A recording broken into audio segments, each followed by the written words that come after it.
Okay, this is where I'm starting from. Remember I said I lowered it 3 inches in the front, and I lowered it 3 inches in the back. Well, a friend of mine named Jeremy explained to me, and a couple of you mentioned this, that in the front, the leaf spring hanger is massive. So we can relocate that leaf spring up higher. Well, I don't know if you can actually see it. Let me get down here and show you. I already replaced the bushings because they were basically gone. Yeah, baby. There's another acorn. Let me see the acorn. Okay. Okay, I gotta keep talking. Okay. Alright, so I'm gonna try and relocate those by drilling a hole up higher and setting it up higher. I've already showed you that I've got the front end taken apart. Well, just so you can see some of my workspace. Had to get rid of those steps. Oh, here's another thing. These are dock bumpers for big trucks. You can kind of see how big they are with her standing over there. These are 1/4 inch, 1 foot by 1 foot steel, of course. And what I can do is once I get these cut apart, I'll be able to make my upper and lower bag mounts for the truck.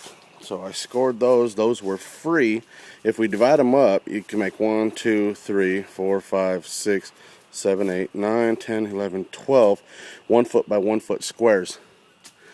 Now, if you know about steel, those run about $30+ each. So we're looking at close to $400, including tax, worth of freebies.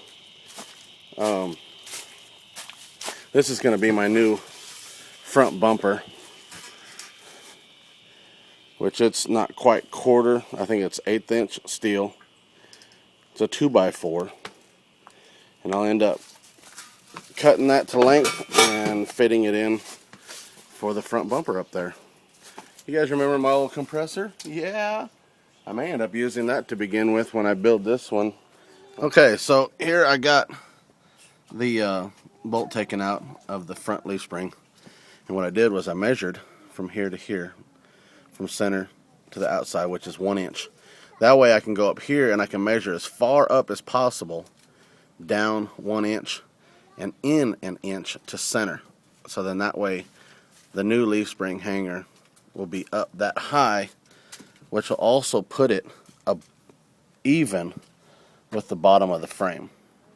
Alright, I got the one side done. The other side hasn't been done just yet. Aubrey, But this side has been done. And the way I did it was I ended up using the bottom leaf spring here. And I jacked up from here, which actually helps to roll it back so that you can reach this new bolt hole position. And you can see it sticks out just a little bit, but it's enough. Thank you, Jeremy, for letting me know about that. Also, thank you, as the viewers, for a couple of you, 1 or 2 of you posted that you can lower the leaf springs to a different place, and it makes, oh my God, a substantial difference from what you just saw just a minute ago. It is just crazy. Okay, so like I said, we have to take those leaf spring brackets and cut them off.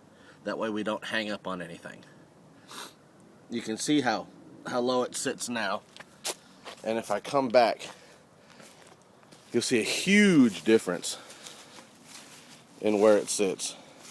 Okay, so I'm all out of breath because I'm working on this thing. Figured out, which most of you already know, or probably know, is that taking the shock out actually allows it to drop all the way from the lower control arm flat against where the bump stop used to be. Only problem with that is that now I've gotten it so low that it's actually tucking above the fender with the wheels that I have. And so now I have to make adjustments. What I'm doing is the inner fender, I'm having to beat it up about an inch to inch and a half. Here's the wheel tub.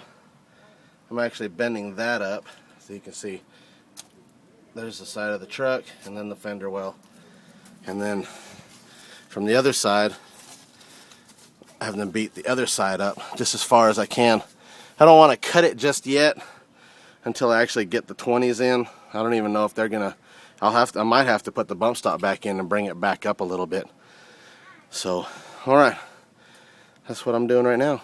The lower control arm is against where the bump stop was. It's metal to metal, and I've got the tires in there, and I can still turn.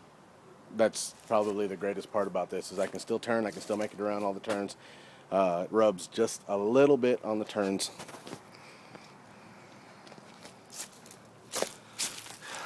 And there it is.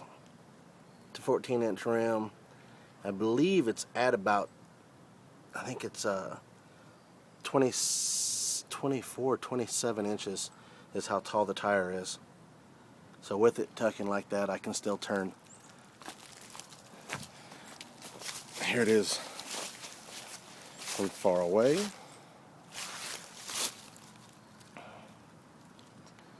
Now I just got to work on getting the rear end lower. I'm thinking of pulling one of the leaves out. That's the only other way that I'll be able to get it to. I'll end up rubbing my tires off with the negative camber. Here's underneath. I'll try and focus in there a little bit. That's how low it is. So, thank you for watching again.